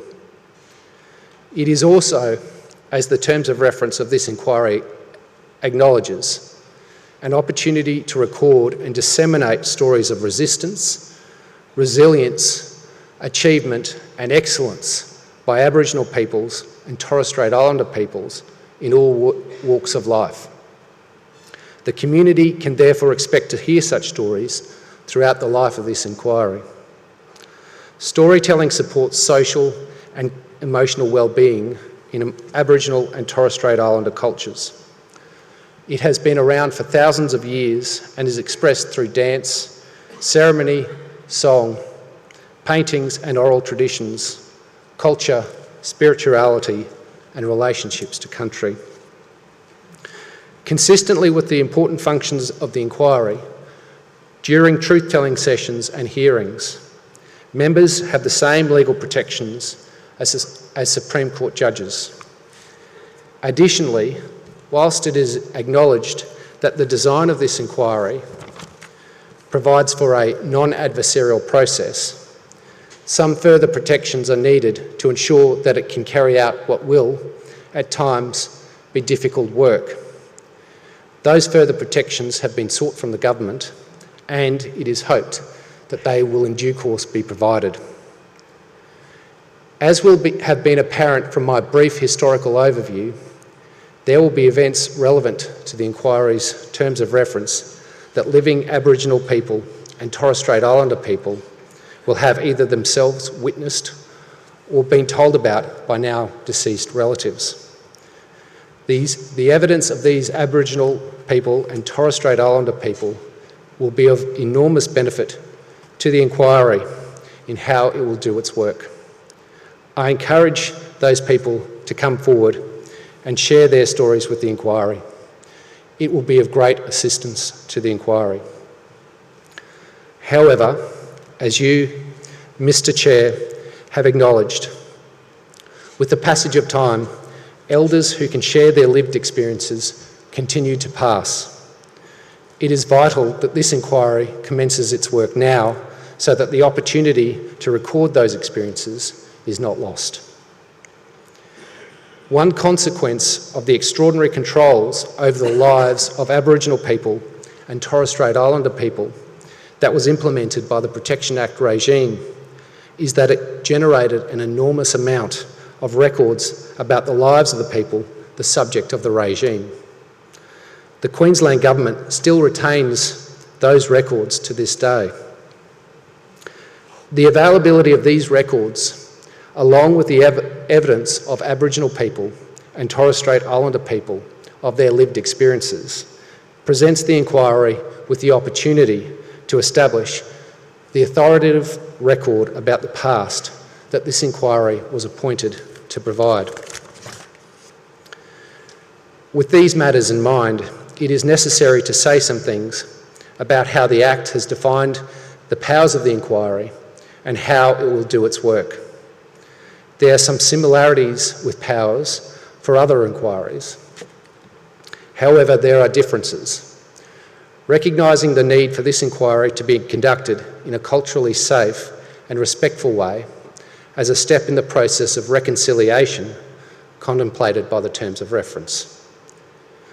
The Act empowers the inquiry to carry out its functions in two main ways. At its most formal, the inquiry is to conduct truth-telling hearings. It requires that when conducting a truth-telling hearing, the inquiry must be constituted by all of its members. In a truth-telling hearing, the members will hear evidence from participants, including people giving evidence about their lived experience or subject matters they have expertise in, and representatives of government and other entities. This evidence will be about the experience of and effect on Aboriginal people and Torres Strait Islander peoples of the conduct of colonial and state governments about one or more of the matters subject of the inquiry. Aboriginal and Torres Strait Islander people and all other persons who give evidence at truth-telling hearings will be guided by counsel assisting. They will not be cross-examined. Instead, the form and focus of questions will be on eliciting the truth and enabling the participants sharing their evidence to be heard. The hearings will help to form the substance of evidence for reports to be made by the inquiry. Heads of government agencies can be required to attend a hearing in some circumstances and give their evidence on oath or affirmation. The inquiry cannot require other participants to give evidence in that manner. However, they can choose to do so or make a truth declaration before they commence their evidence. A truth declaration is a declaration that a participant agrees to tell the truth when they give their evidence. It is a way for the participant to acknowledge the seriousness of their evidence. It is an example of how the inquiry has adapted its procedures to suit different cultural needs. The other, less formal way provided by the Act for the inquiry to carry out its functions is through the conduct of truth-telling sessions. The inquiry will hold those sessions in all kinds of settings across Queensland, from town halls to community centres. Truth-telling sessions are also an opportunity for the inquiry to hear from other types of participants in a less formal setting. Next week, a public truth-telling session will be held with chief executives of various state government departments. When it is expected, they will provide assistance to the inquiry in speaking to each of their departments' initial submissions to the inquiry.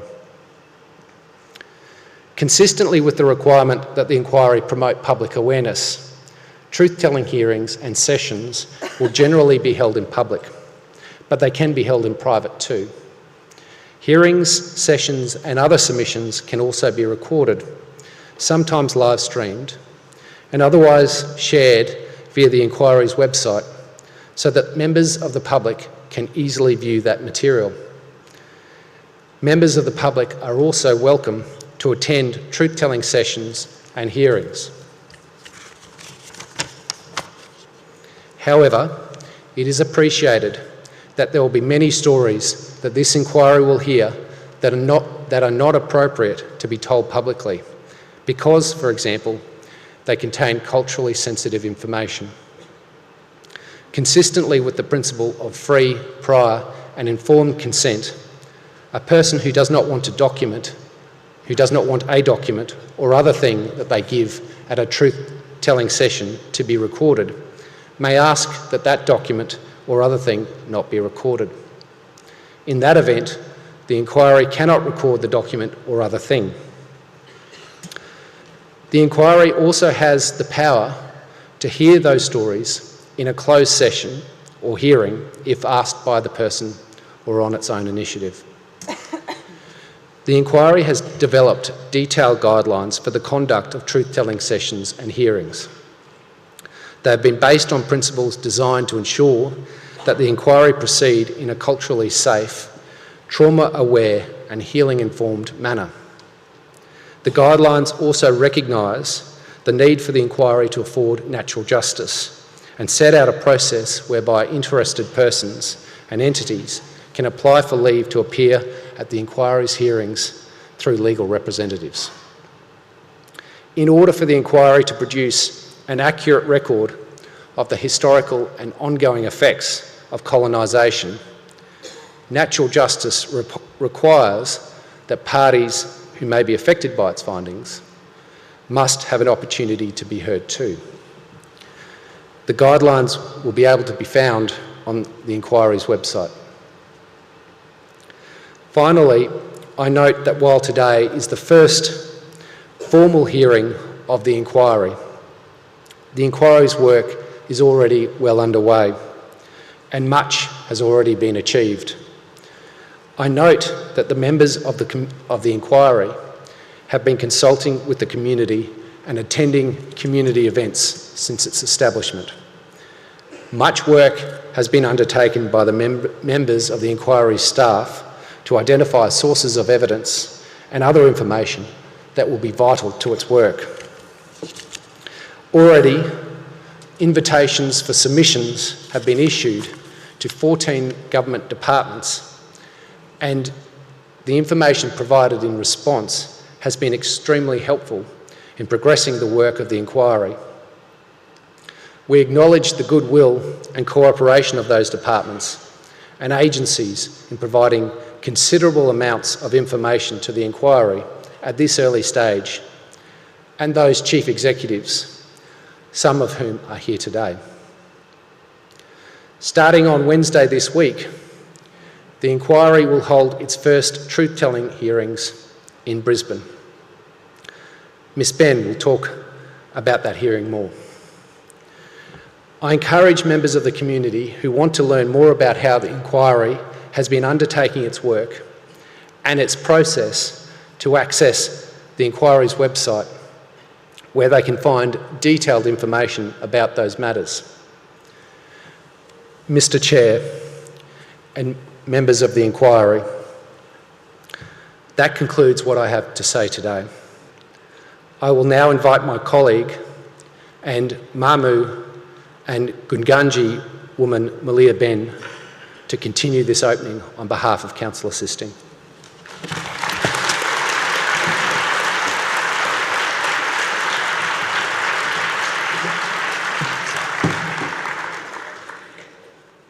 Thank you, Mr. Scott. And thank you to Aunty Deborah Sandy and to Aunty Marucci Baramba for your welcome to country. I acknowledge that your peoples, the Yagara and the Turrbal people, are the original and first lawmakers and caretakers of this land, and I am grateful for your beautiful welcome. I acknowledge and pay respects to all Aboriginal and Torres Strait Islander people here today and online. My name is Malia Ben, and as the Chair mentioned, I am one of only 2 Aboriginal women practising as a barrister at the bar here in Queensland. As an Aboriginal barrister, it is an honour to be appointed as counsel assisting to this inquiry. I acknowledge that many in our community may be exhausted from the burden of telling your story and feeling like no one is listening. Today is officially day 1 of the inquiry, and we want to listen.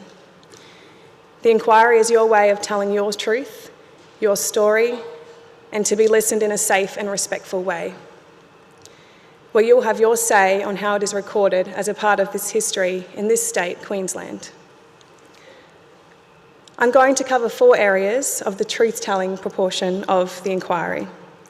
I will cover what the inquiry is doing, specifically the terms of reference, why we are doing it, how we are going to do it in a trauma-informed and culturally safe way, and how practically you can be a participant.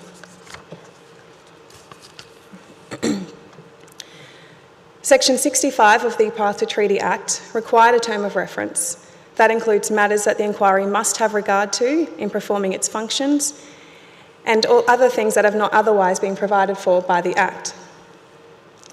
Under Section 66, the inquiry is required to provide advice and make recommendations to the Minister in accordance with the inquiry's term of reference.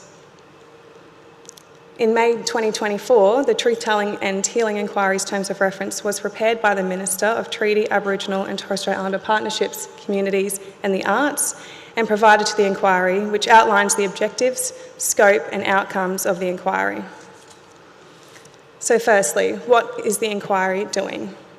The terms of reference provides what the inquiry must inquire into, document, conduct research about, advise and make recommendations about the experience of and effect on Aboriginal and Torres Strait Islander people, of the conduct including past laws, policies, actions, practices of the colonial state governments relating to displacement, dispossessions, settlement and managements of lands, seas and water, assimilation and protection, missions and reserves, separation of children and other family members from their families, control over personal property and places of residence, control over wages, finances and employment, treating and policing and the criminal justice system, provision of education and healthcare, language and culture, control of movement of goods and services for social interactions and movement from one community to another,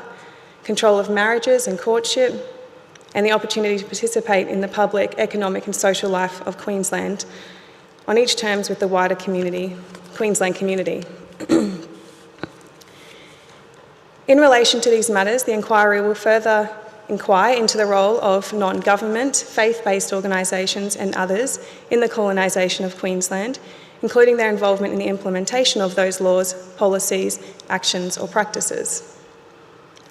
Importantly, the terms of reference requires inquiry to determine the ongoing systemic impacts of those experiences, including the current barriers and obstacles to Aboriginal and Torres Strait Islander peoples' full participation in the public, economic and social life and public affairs of Queensland.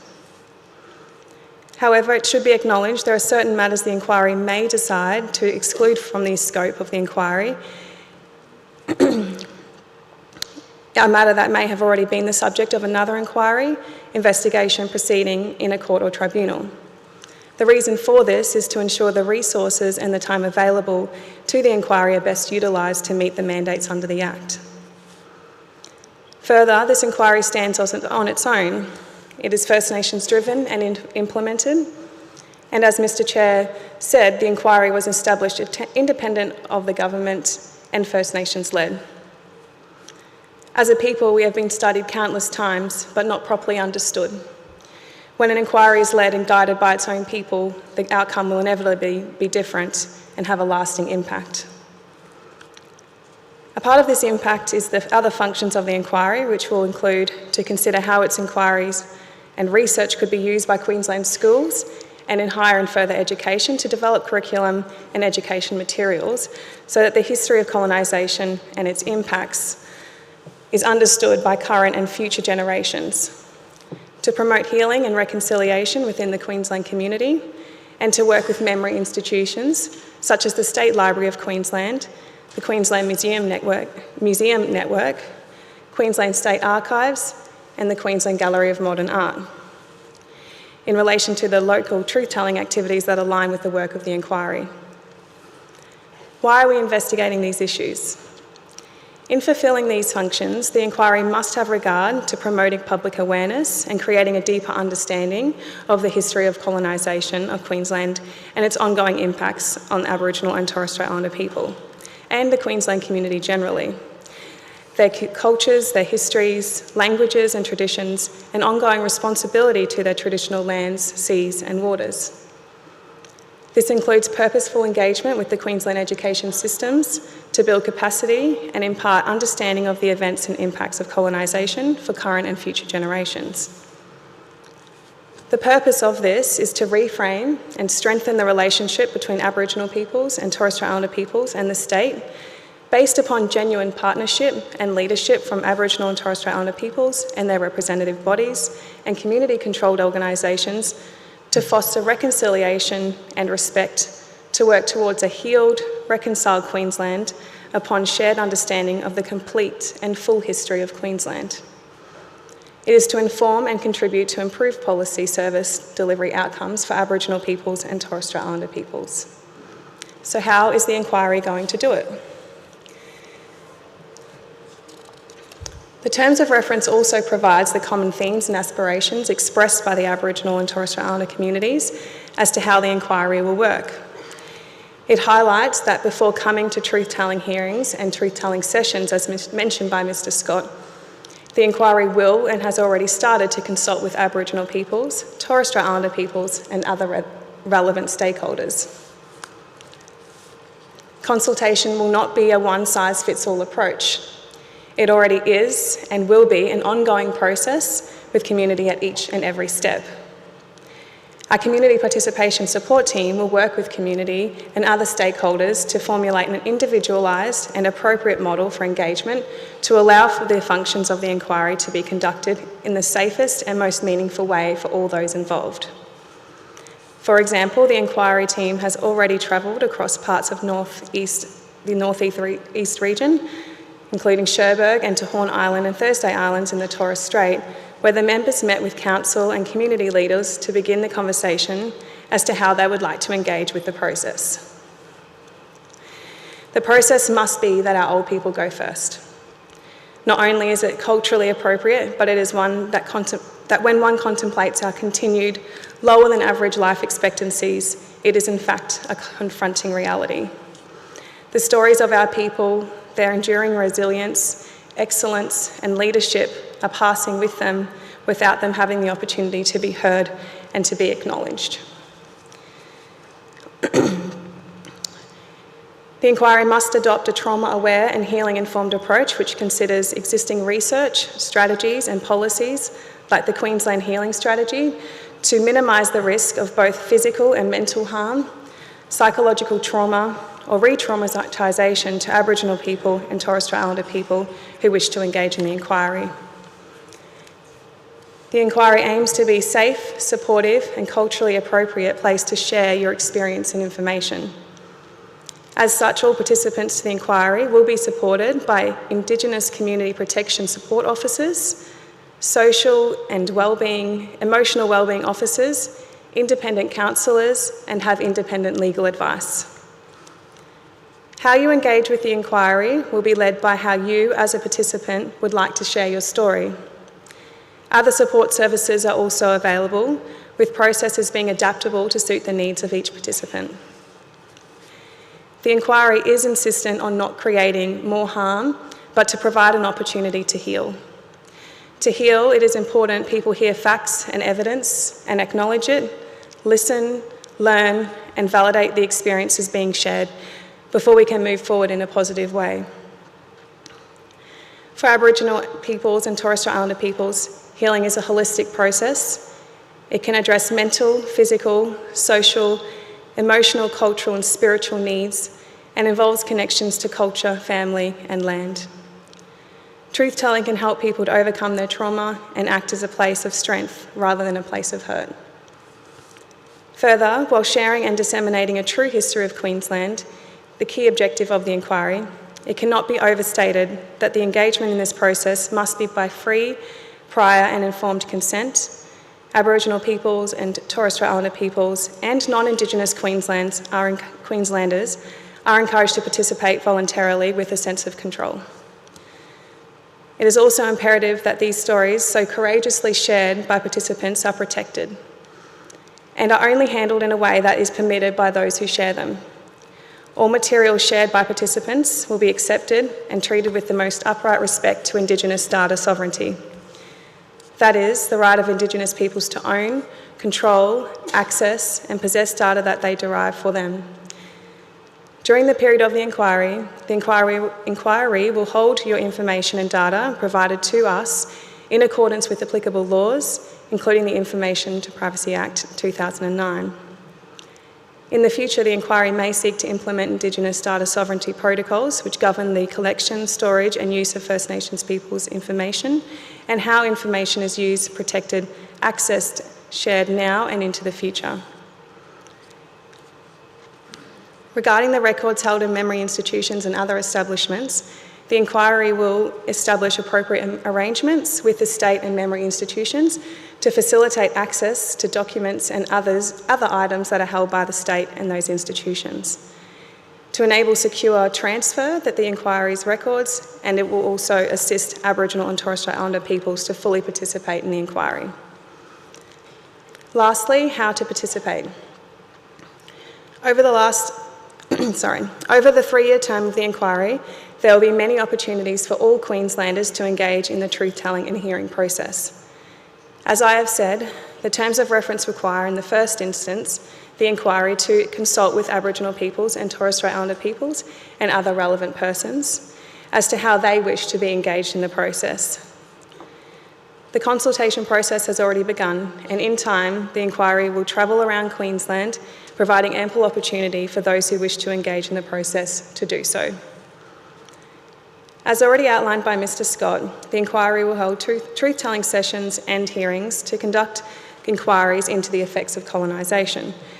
Participants can contribute by making a submission to the inquiry to tell your story, attending a truth-telling session to listen to others who are also sharing their stories, sharing your story at a private truth-telling session or hearing to share your story with the members of the inquiry, or giving evidence at a public truth-telling session or hearing to inform the inquiry's findings and recommendations.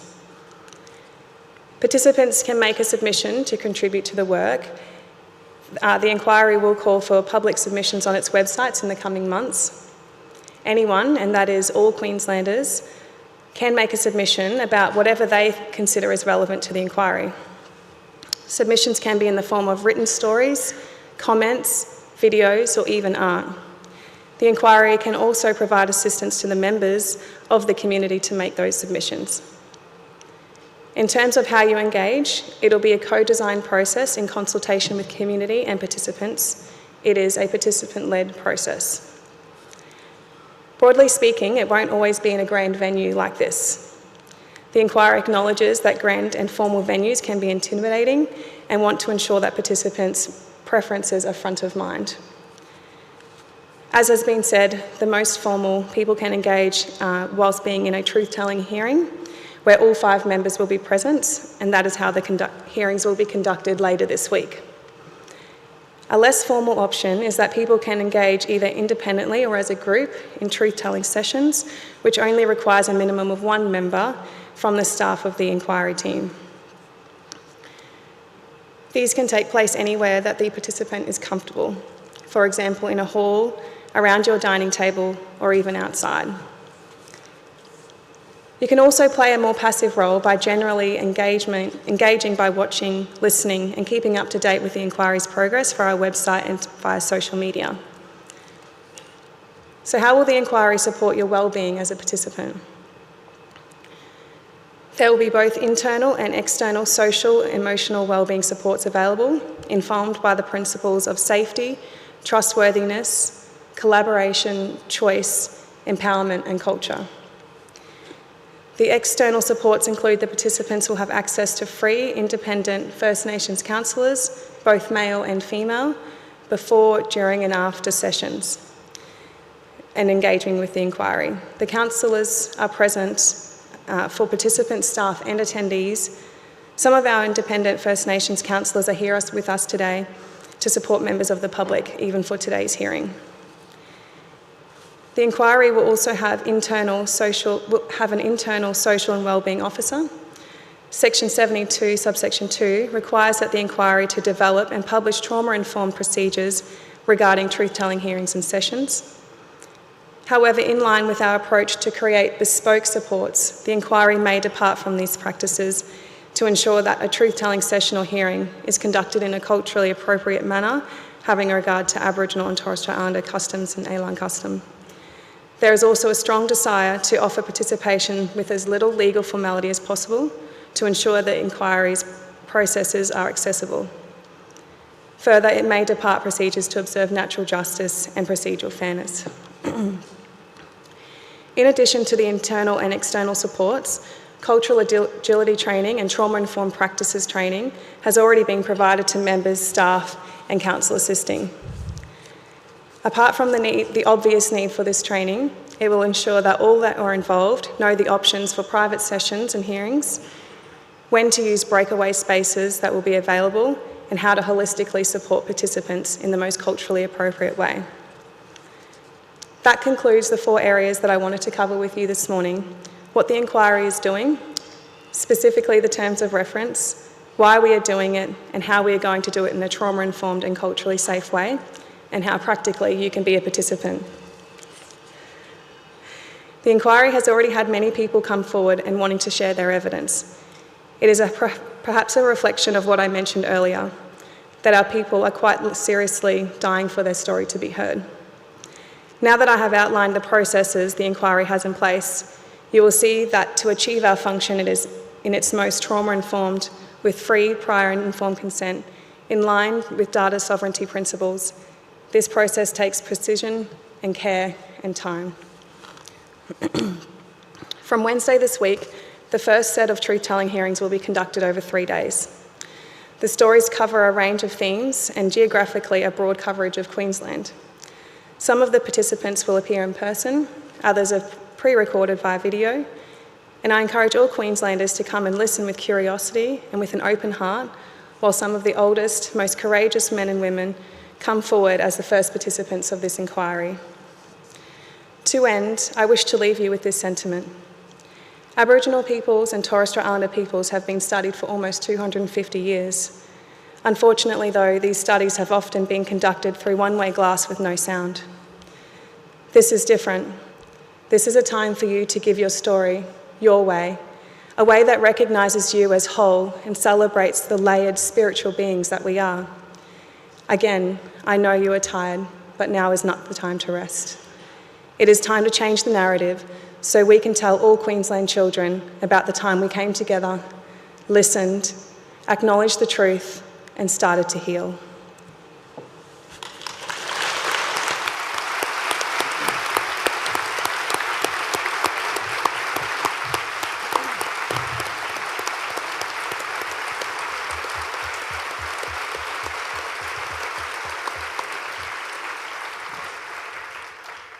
Thank you, Ms. Ben, and thank you, Mr. Scott. Before I close the formal proceedings today, I again want to acknowledge all of you who have attended, those online, and acknowledge the fact that we are the product of many generations of work of Aboriginal and Torres Strait Islander people striving for this day. We certainly don't take that responsibility lightly, and as you've heard today, we want to ensure that we go about this in a way that is safe, that people feel comfortable coming before us, and that we can all heal from the journey. So thank you.